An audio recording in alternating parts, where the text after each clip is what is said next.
Well, I put a video up regarding 3D printing failures. I was getting stringing and all this kind of stuff.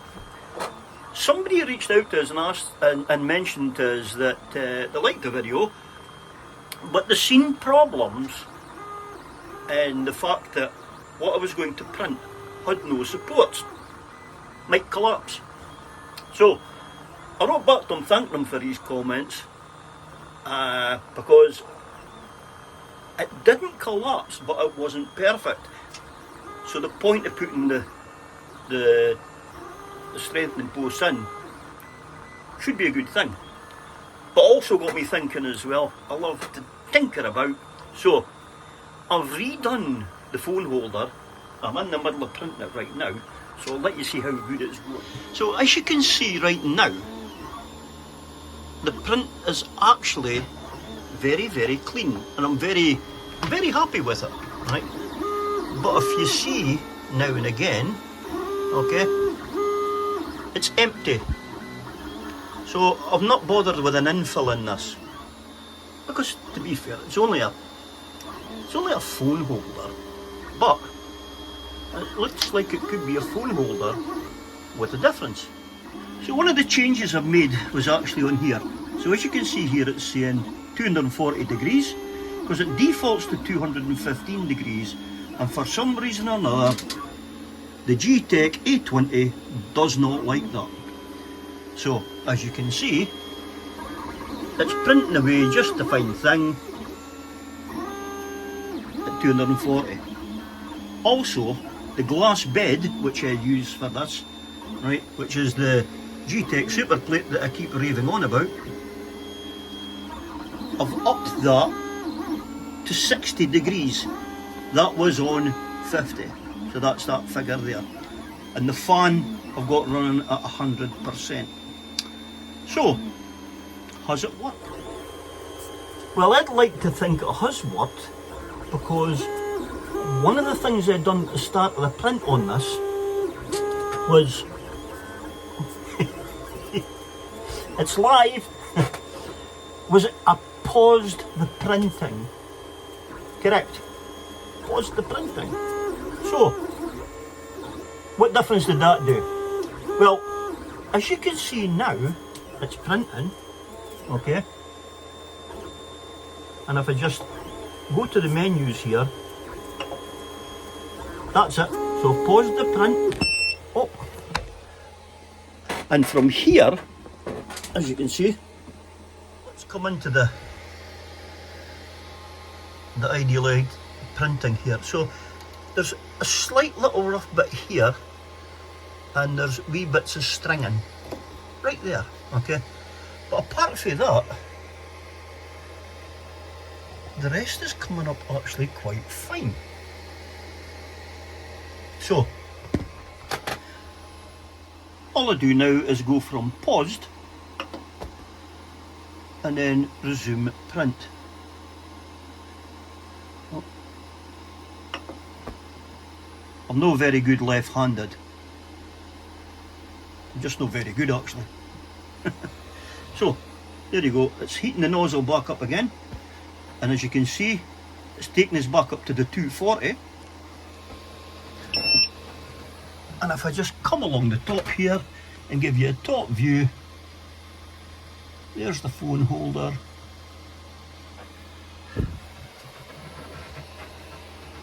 It just beeped here.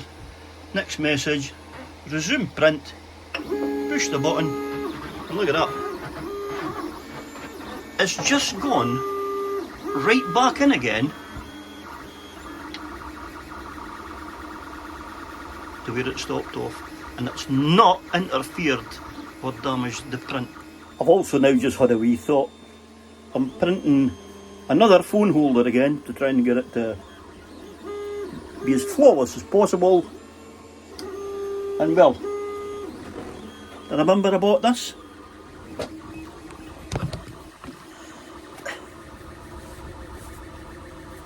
This actually holds the phone.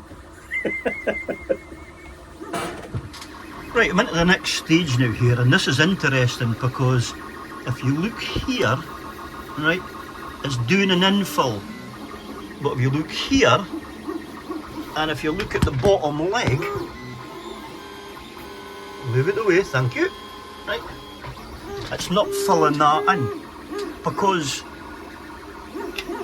it's now finishing the first leg, and it's getting ready to build up the sides and the back, and then start on the second leg. But I'm down to see if it's what it does to put in supports for this second leg. So we may see one or two lines of strands coming up separately for that, for the supports. Let's see how it goes. Let's see how it goes. Well, it didn't.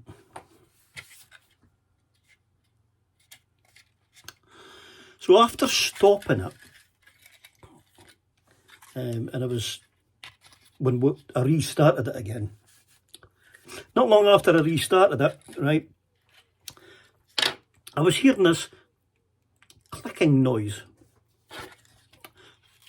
and a small bit had actually strung and coiled, and unfortunately it was hitting.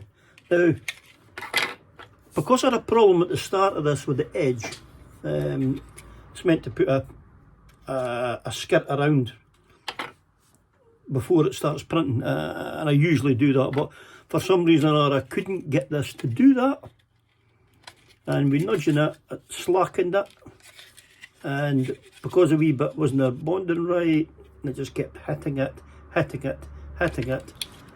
and the next thing it fell off. So that was a disaster. So I thought, looking at the side, that's actually, it's quite good, and I can use it as a balancing act for a single, but I wouldn't recommend it. So I decided to go and do a different one at a different angle, right? So it's, and as you can see in this has got faults in it as well. Look at the mess, the stringing. Now I took away the supports that I built there for building these up, and look, it's actually, it's maybe better going that way, but nah. So I'm not happy with that either.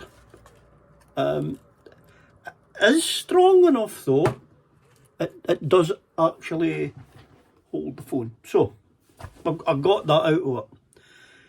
So it's now put me on, I think I'm going to have to do a lot of testing and a lot of trying. I'm not sure if something's happened to my PLA, the filaments maybe, I don't know, dried out, got water in it. But there is definitely something, because I put, as I said, the new brass head into it with the last time it clogged, and it just clogged again. One point of interest on this though was, looking at the box, it says that it's from 190 degrees up. So that thing is setting itself to 215, so it should be warm enough to melt and stick the PLA. So I'm going to try another couple of things. Hopefully this time there'll be a success, but when you get that and you get that, and although this video is about failures and how to deal with it, I just seem to be creating more failures.